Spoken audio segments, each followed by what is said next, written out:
Agradezco al comité organizador y científico del FIAI por invitarme a exponer sobre este tema en un tiempo tan difícil y complejo para la humanidad y en particular para nuestro país.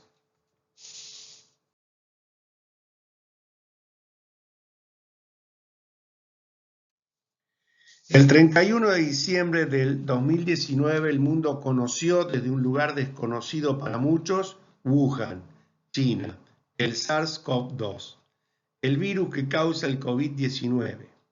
Y el COVID-19 se transformó en una pandemia con consecuencias por todos conocidas en la salud mundial, aunque solo una minoría de los infectados presentaron el síndrome de distrés respiratorio.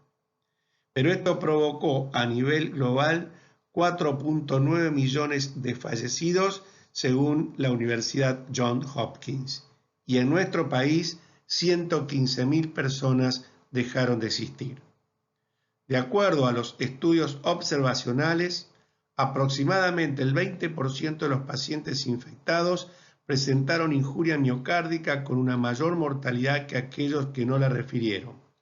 Por lo tanto, asociado a esto, las arritmias ocurren en el 7 al 16% de los pacientes hospitalizados con este severo síndrome respiratorio agudo.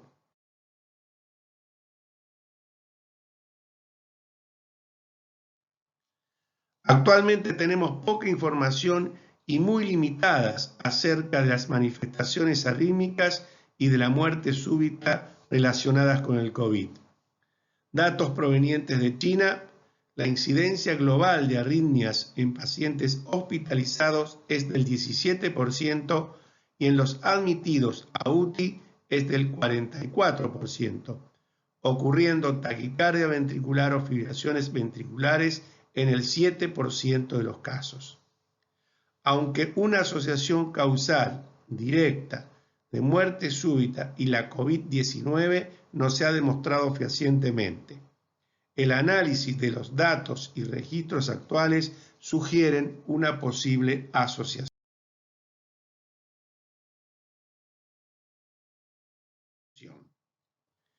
Y como les señalaba, las consecuencias del COVID a nivel miocárdico en la injuria que se expresa con el incremento de troponina y péptido natriurético y en el electrocardiograma en algunos casos, determinando la presencia de taquiarritmias auriculares y ventriculares, bradiarritmias y QT largo per se o por los fármacos administrados, los que conllevan la posibilidad de una muerte súbita.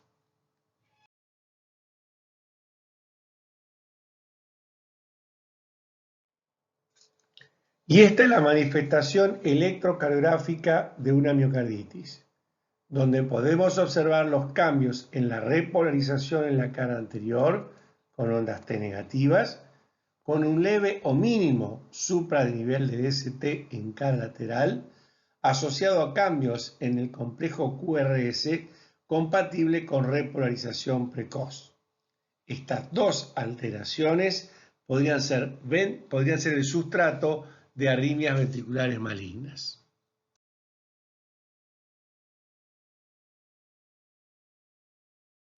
Este esquema de una publicación reciente nos muestra las diferentes arritmias encontradas en pacientes con COVID-19 que afecta el corazón, pulmón, asociado a la inflamación sistémica y las interacciones con fármacos.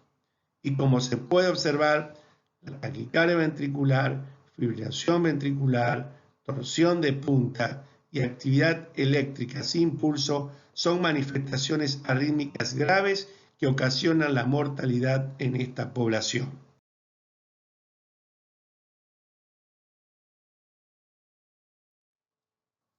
Ahora bien, ¿cuáles son los mecanismos posibles en la generación de estas arritmias ventriculares? El daño miocárdico agudo y las terapias antivirales son actualmente consideradas las principales causas del incremento del riesgo arrítmico. La injuria miocárdica podría ser el resultado de una invasión directa al corazón, como asimismo la hipoxia generada por el compromiso pulmonar. Concomitantemente, los tratamientos farmacológicos con la hidroxicloroquina más acitromicina, que se usó inicialmente con resultados adversos, o inhibidores de la proteasa como lopinavir o ritonavir, que prolongan el intervalo QT e incrementan el riesgo de torsión de punta. Bajo este escenario, la exagerada respuesta inflamatoria producida por el virus, denominada tormenta de citoquinas, podría aumentar la propensión a desarrollar eventos arrítmicos malignos. Existen fuertes evidencias de estudios básicos y clínicos que la inflamación es un nuevo e importante factor de riesgo para prolongar el QT y torsión de punta, primariamente por efectos electrofisiológicos directos de las citoquinas sobre el miocardio, particularmente por el incremento de interleuquina 6, factor de necrosis tumoral, e interleuquina 1, que pueden prolongar la duración del potencial de acción por modular los canales iónicos de potasio y calcio e incrementar el QT. Hay evidencias que la interleuquina 6 inhibe el canal de potasio HER y aparece un nuevo concepto, la llamada canalopatía inflamatoria. Estas alteraciones pueden potenciar el riesgo arrítmico y muerte súbita en los síndromes arrítmicos hereditarios como el QT largo congénito o Brugada. La interleuquina 6 también incrementa la biodisponibilidad de las drogas que prolongan el QT vía inhibición de la citocromo P450. Además, existe una estimulación directa del sistema nervioso autónomo y estas citoquinas inflamatorias pueden inducir hiperactividad del sistema simpático cardíaco, incrementando la inestabilidad eléctrica con el consiguiente resultado de inducción de taquiarritmias ventriculares que llevan a la muerte súbita.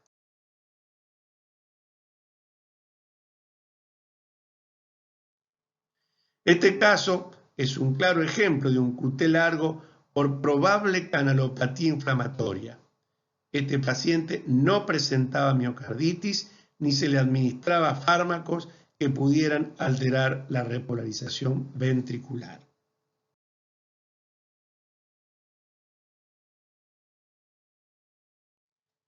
Y tal vez este sea el final de muchos de los casos como el anterior, la presencia de una taquicardia ventricular polimorfa y el fallecimiento del paciente.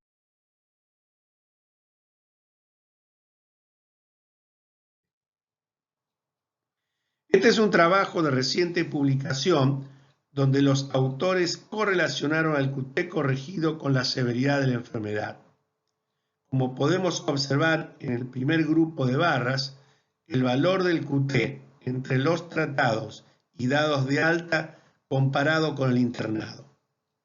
En las barras siguientes observamos cómo el QT corregido se prolonga en función de la severidad, ya que compara el internado clínicamente versus el admitido a terapia intensiva. Y finalmente, entre aquellos que sobrevivieron y los fallecidos. Las diferencias fueron significativas independientemente de otras variables como edad, diabetes, hipertensión arterial, duración del QRS, entre otras. Las conclusiones del trabajo fueron que el QT corregido prolongado predice mortalidad de manera independiente. Y segundo, hubo un incremento del 8.3% de mortalidad por cada 10 milisegundos de aumento del QT corregido con una P significativa.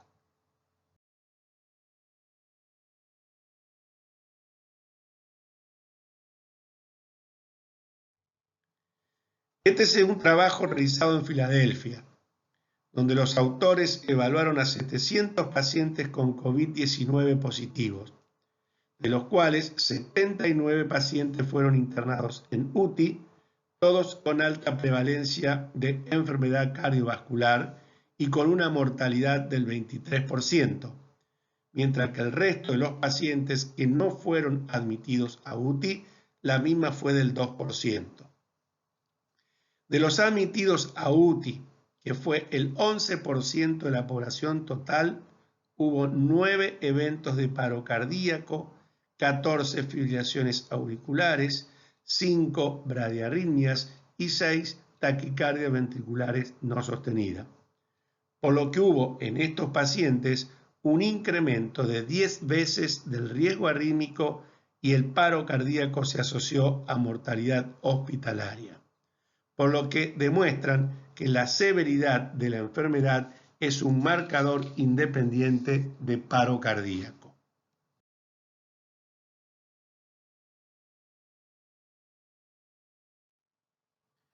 Esta figura expresa los datos recién expresados de una manera estadística y más clara. Como pueden observar, los paros cardíacos fueron exclusivamente en los internados en UTI. Asimismo, la fibrilación auricular, las bradiarritmias y TB no sostenidas fueron más frecuentes en los pacientes en UTI. En un análisis exploratorio, los autores demostraron que el paro cardíaco está asociado a mortalidad intrahospitalaria.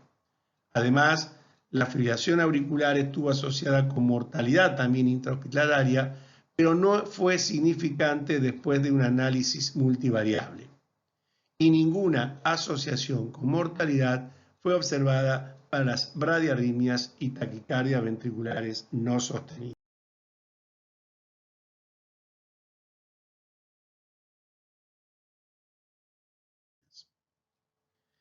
Este es otro trabajo observacional proveniente del Mount Sinai de Nueva York, donde en el lapso de un mes registraron 800 pacientes con COVID. Y de estos, 140 pacientes tuvieron telemetría durante 120 horas. De este grupo, hubo 52 pacientes que fallecieron y observaron que el 11% presentó taquicardia ventricular o fibrilación ventricular y casi el 90% registraron actividad eléctrica sin pulso. En el otro grupo, de 88 pacientes que sobrevivieron, solamente el 1 al 2% presentaron taquicardia ventricular o fibrilación ventricular o bloqueo auriculoventricular. Este estudio concluye que las arritmias malignas son más frecuentes en los que fallecen y en general los pacientes que sobreviven, solo una minoría presentan arritmias malignas.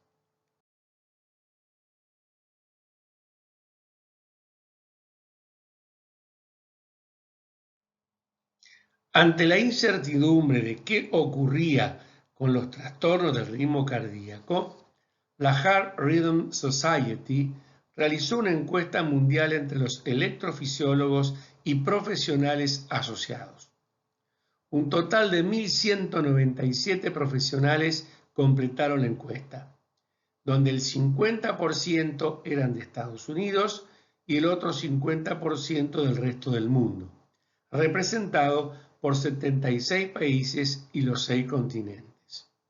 Ante la pregunta, ¿qué bradiarritmias observaron? La respuesta fue que el 21% presentaron algún trastorno de la conducción, siendo el bloqueo AB completo el más frecuente y un 8% bradicardia sinusal.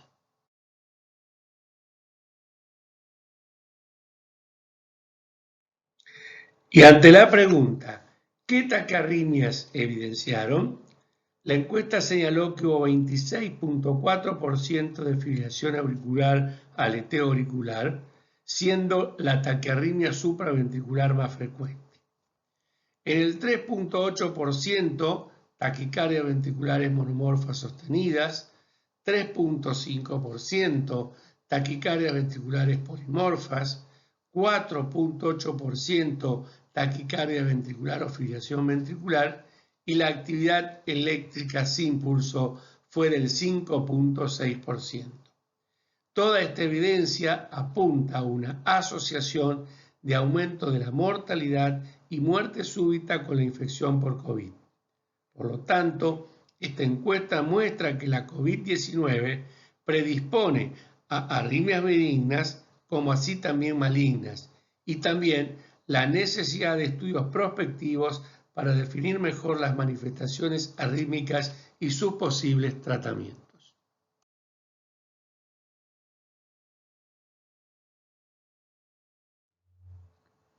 Hasta el momento existen publicados 3 grandes relevamientos y un metaanálisis sobre paros cardíacos extrahospitalarios o episodios de muerte súbita durante la pandemia.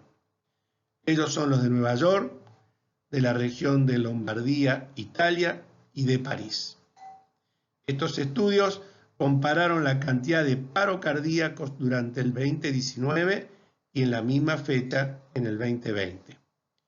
Como puede observarse, hubo un incremento sustancial de estos eventos.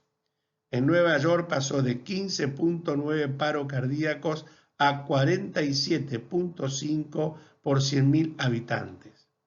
En Lombardía, de 20.8 a 31.7 por 100.000 habitantes. Y en París, de 9.9 a 13.9 por 100.000 habitantes. Una gran proporción de estos pacientes tenían sospecha o confirmada la infección por COVID. Múltiples causas pudieron haber determinado estos datos. Las arritmias malignas en primera instancia, el tromboembolismo, la injuria miocárdica, fallas en realizar reanimación cardiopulmonar por el distanciamiento social o por los sistemas de emergencias encontrarse con ritmos imposibles de revertir. Claramente, estos informes demuestran que la muerte súbita en el contexto de la pandemia incrementó de manera sustancial.